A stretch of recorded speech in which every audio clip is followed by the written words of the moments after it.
Hello guys, this is Marquito from GT18. So since a lot of you liked the last video I made about Vegvisir, today I'm gonna be showcasing Azathoth, the hero, the reward hero for the Keys event this week. And since I pulled 3 rounds for him, I was able to make him T4 this week, so I can show you a little bit better how it works. Since he's not a very common hero, a lot of you don't know how he plays off, what his skills look like, and how good he is. So I'm gonna briefly showcase him. So this is him. His stats aren't really good, like his HP is a little bit low, his attack's low, his overall combat power is low, but this is how you want to build him. It doesn't really matter because he has a lot of damage reduction, so his HP actually doesn't matter that it isn't that high, because he won't take that much damage and he most probably will be the last one on your team to die anyways. And since he isn't a primary damage dealer, it doesn't really matter that his attack is low and he doesn't heal also, so it doesn't matter. You just want him to be fast. So this is how I'm running him, with speed rune and star shards. It's important to have star shards or tears of the goddess, because you want him to fire on the first round and fire before the enemy. So this is why I'm also running him with speed talent, so he can achieve 1562 speed. So that actually makes him faster than Phoenix. So he should be the first one to cast in the match. Also before Scold, so that's why. Oh, I forgot to show his skills. So the first skill, this is what it looks like. He deals damage to the front line and has 60% chance to inflict Executioner's Calling. And this is a state where the enemy can't be healed, and 40% of what he should be healed is converted to damage. So that's why I say his attack isn't relevant. The skill does 360% damage of based on attack, but it doesn't really matter. The purpose of this skill is to stop the healing and convert this healing into damage. So this makes him sturdy.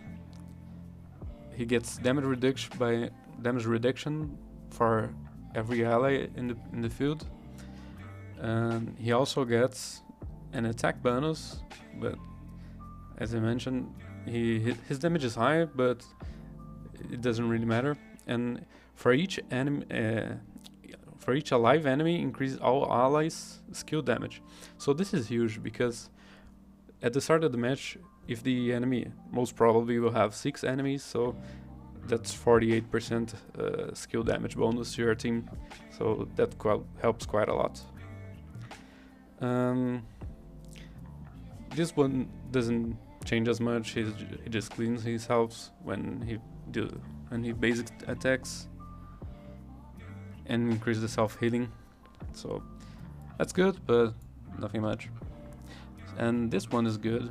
He gets speed at beginning of the match, and also at the start of the match he exiles an enemy from backline for 2 rounds.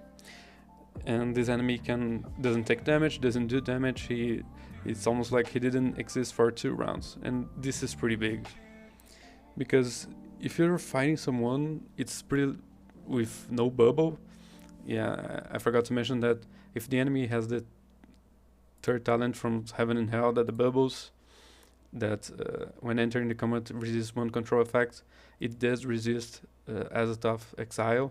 But if the enemy doesn't have it, the enemy will be exiled for 2 rounds, and that's really big, especially on endgame fights where every hero counts. So I'm gonna just fight Xenom. He's a good player. So Freya and Skuld will have bubble, but Lorelei doesn't. And maybe Azathoth will exile Lorelei, and that's really big. It's a 6 heroes versus 5 heroes for the first 2 rounds. And to have a team without Lorelei, it's a huge debuff and a disadvantage for him. So this is the team I'm gonna be using. I could use either Lorelei or Vegvisir since, you know, he's really good. I think I'm just gonna use him.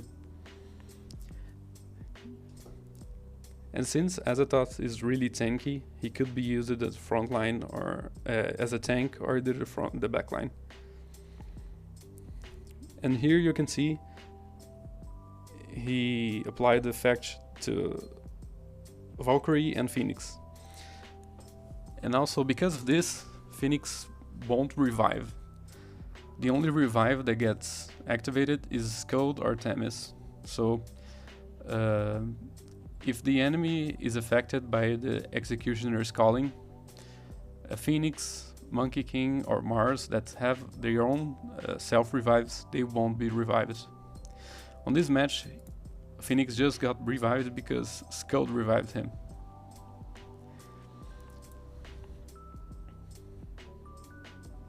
Yeah, and Valkyrie couldn't do anything.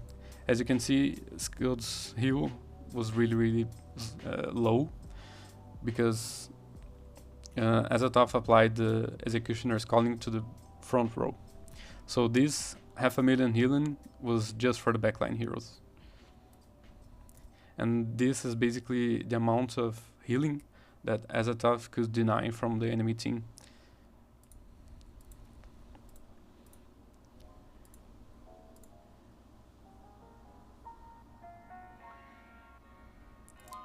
You can see he's gonna be the first one to fire. On this round he just applied the debuff to Valkyrie.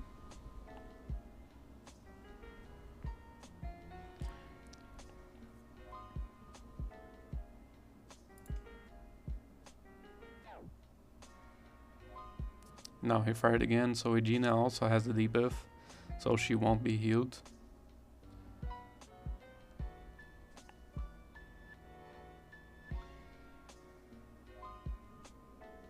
And there's that. The hard thing about Azathoth is to really see how he makes your team good, because he doesn't do damage, he doesn't heal, and he's just there for as a passive hero, almost like that. He just needs to fire his hero first round, and after that it's pretty much his passives doing the work, and the enemy killing himself by healing, by trying to heal. And since he can deny the Phoenix revive, it's really big for most of the team, since almost all of them you have a Phoenix on the front row. I could also test against this guy, he's really strong. So as I said, he can deny Phoenix revive, but not Themis's, neither Skuld's.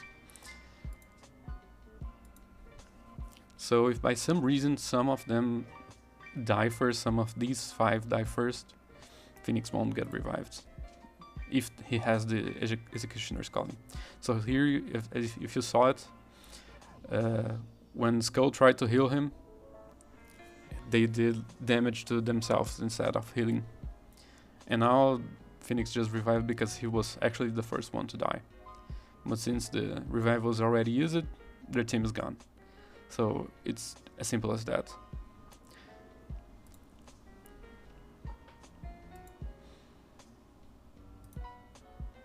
Yeah, look at this.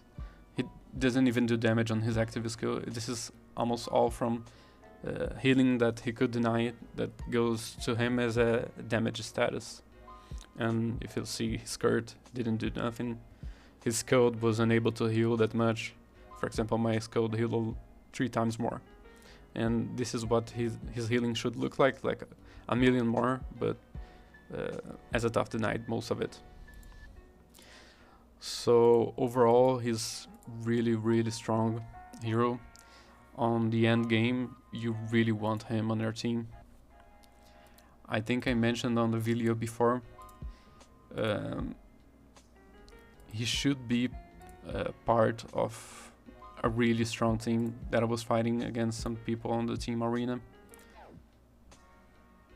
Yeah, this first team, it's a really good team that demonstrates the good use of Azathoth. This one doesn't have Vedvesir, but at this point he could be replaced by Themis, that she's just way stronger than Vedvesir, to be honest. She has her own revive, she does a lot of crazy damage, so this is exactly what my teams look like now. Instead, but just instead of Themis I have Vedvesir, which is completely fine, but ultimately you won't be looking for Themis and Azathoth. Another option is to use Bale somewhere on the scene, since this guy uses, but that's topic for another video. So this is what I wanted to show you. Azathoth is a really strong hero. If you still have a few days of the week to be pulling keys for him, he's totally worth it. It's a little bit sad that this week has Luna on the up chest, so some of us are having second thoughts about whether it's worth it pulling or not, but I would say it's really worth it. Azathoth is a god tier hero and he should be on your team. Sooner or later you want to have him. So I guess that's all. Thank you for watching.